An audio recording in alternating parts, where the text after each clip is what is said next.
N'était-ce pas merveilleux? C'était merveilleux. Eh bien, nous remercions le Seigneur pour cela. Et comme ça a été si bien dit, c'est l'Église Le Village. On croit à l'Évangile et on prêche l'Évangile, on vit l'Évangile. J'aimerais ce matin présenter le message brièvement.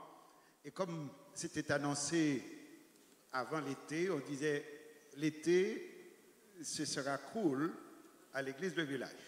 C'est-à-dire, désormais, le pasteur lui-même change sa façon de s'habiller. Et peut-être que vous ne reverrez plus votre pasteur avec sa cravate ou sa veste ou quoi.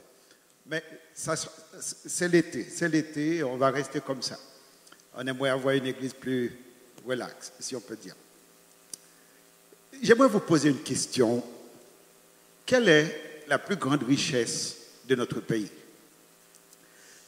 Ce n'est certainement pas l'or du Nord, non plus le pétrole de l'Ouest ou l'uranium du Sud-Est, encore moins le bauxite qu'on trouve dans les Nippes ou ce qu'on peut trouver ailleurs. La plus grande richesse de notre pays, ce sont nos enfants. Il n'y a rien de plus précieux que nos enfants.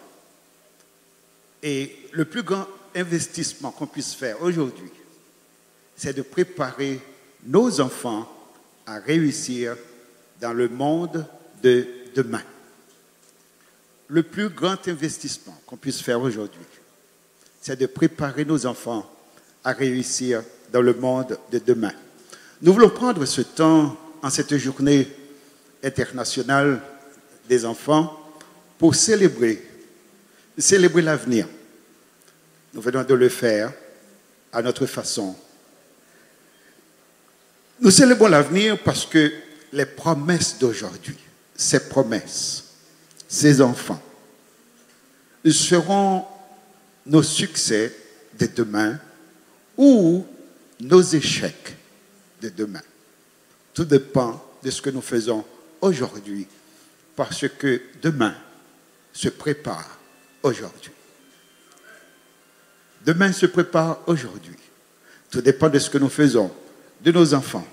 Parmi ces enfants, nous avons les avocats, nous avons les médecins, des électriciens, et peut-être même les présidents de demain. L'investissement que nous faisons sur leur vie témoigne de notre foi dans l'avenir et notre détermination à influencer cet avenir. Nous croyons qu'il y a un avenir pour notre pays. Et nous voulons influencer cet avenir. Voilà pourquoi nous investissons dans la vie de nos enfants. Il y a un demain pour cette église. Il y a un demain pour ce pays, le pays d'Haïti.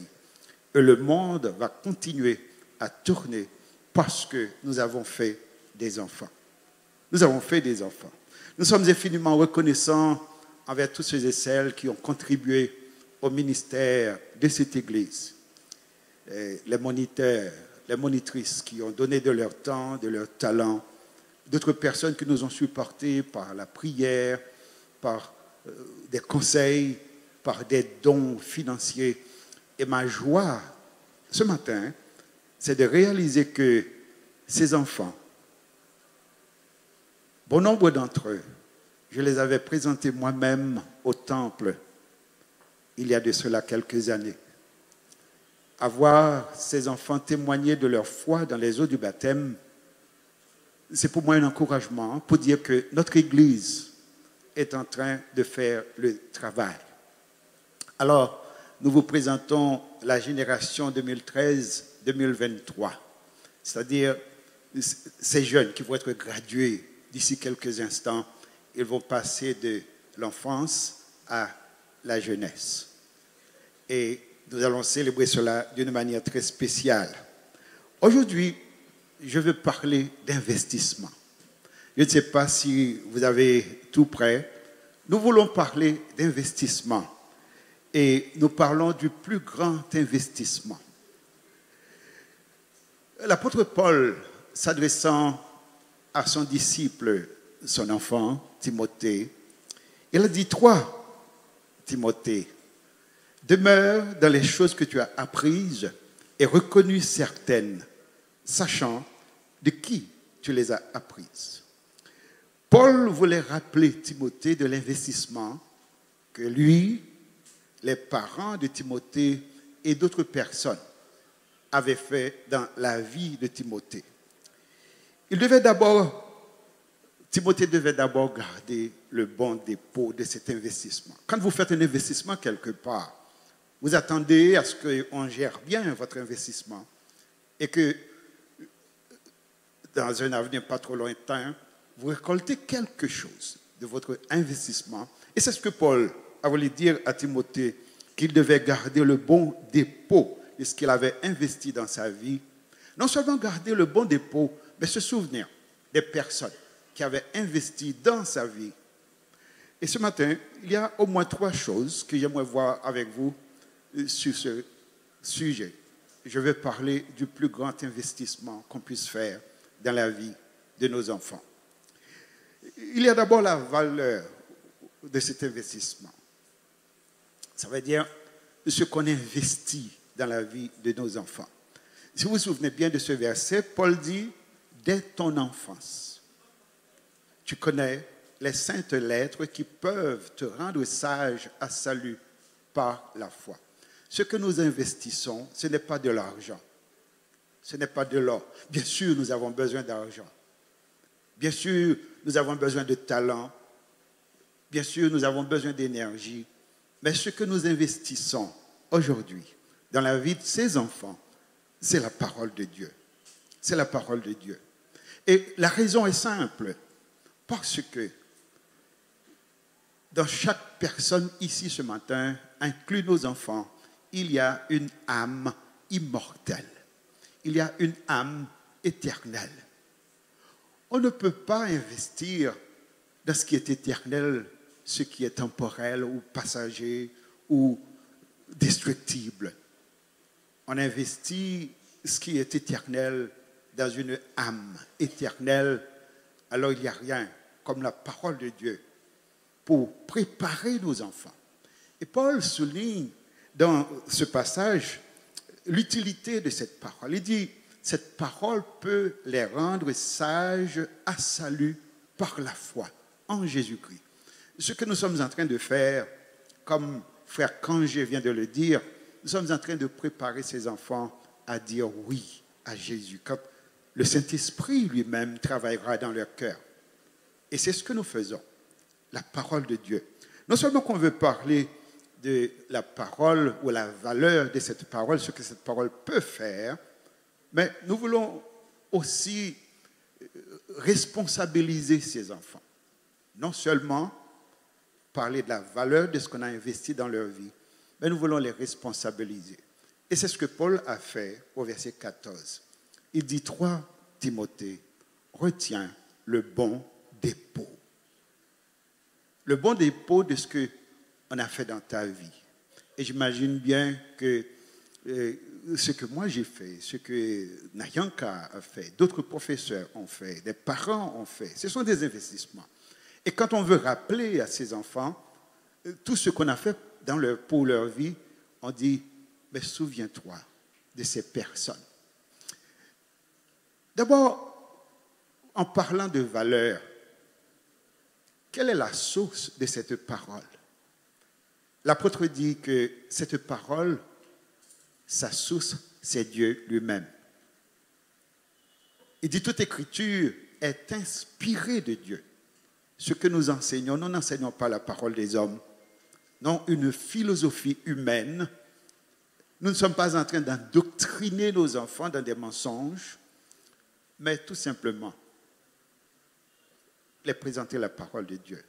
Dans un monde aujourd'hui qui a peur de cette parole, justement parce que Jésus a dit, vous refusez de venir parce que vous avez préféré votre vie telle qu'elle est maintenant, au lieu de venir dans la lumière pour être éclairé et pour comprendre.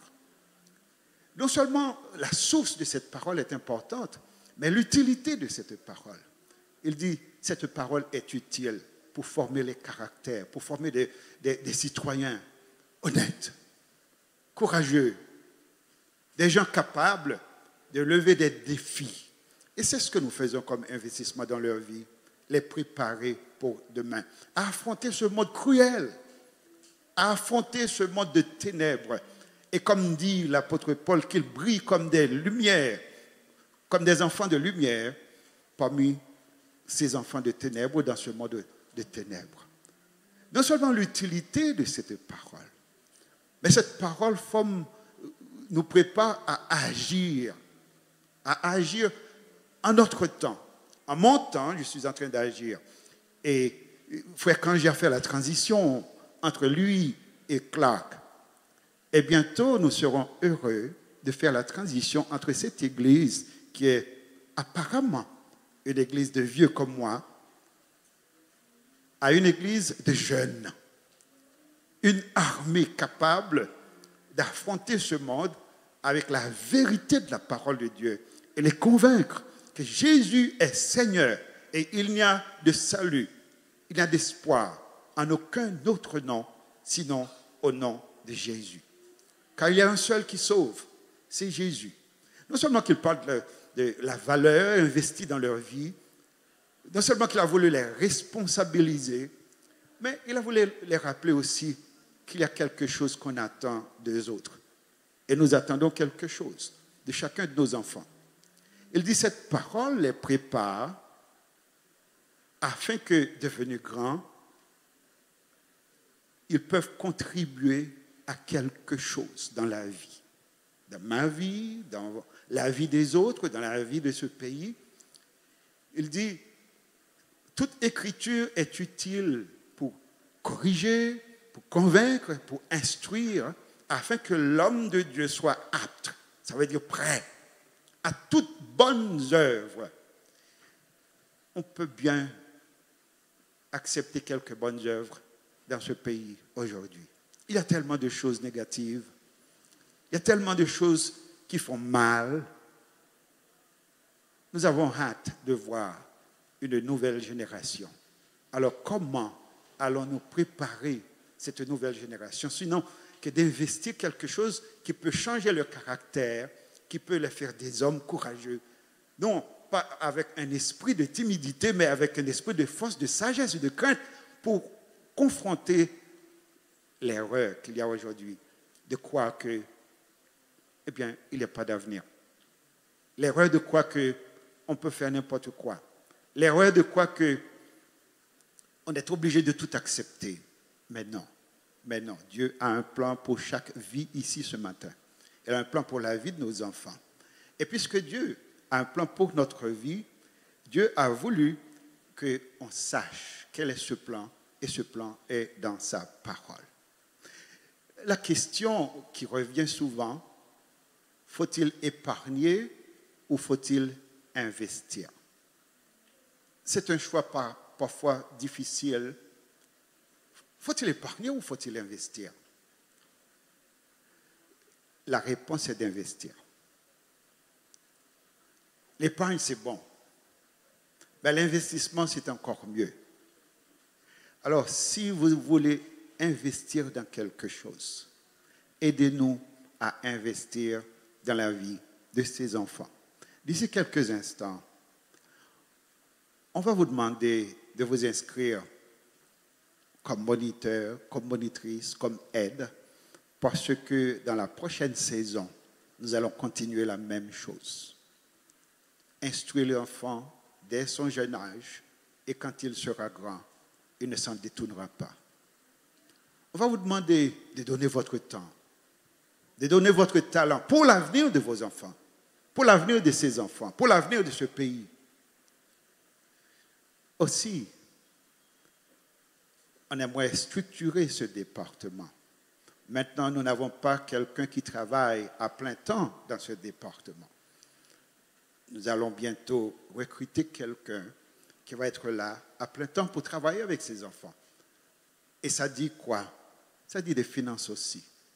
Donc, non seulement on va vous demander d'aider à votre temps, votre talent, mais on va vous demander de contribuer aussi pour qu'on puisse continuer avec l'éducation de ces enfants. Demain se prépare aujourd'hui. Ce que vous faites aujourd'hui aura un impact sur demain. Et nous sommes en train de préparer nos enfants, non pas à échouer, mais à réussir dans le monde de demain. Voulez-vous m'accompagner? Voulez-vous accompagner cette Église dans cette démarche? Parce que l'investissement dans la vie de nos jeunes,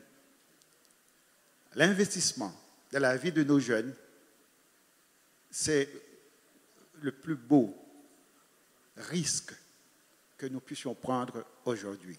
Prenez ce risque avec moi. Éduquons nos enfants et préparons nos enfants pour l'avenir. Merci.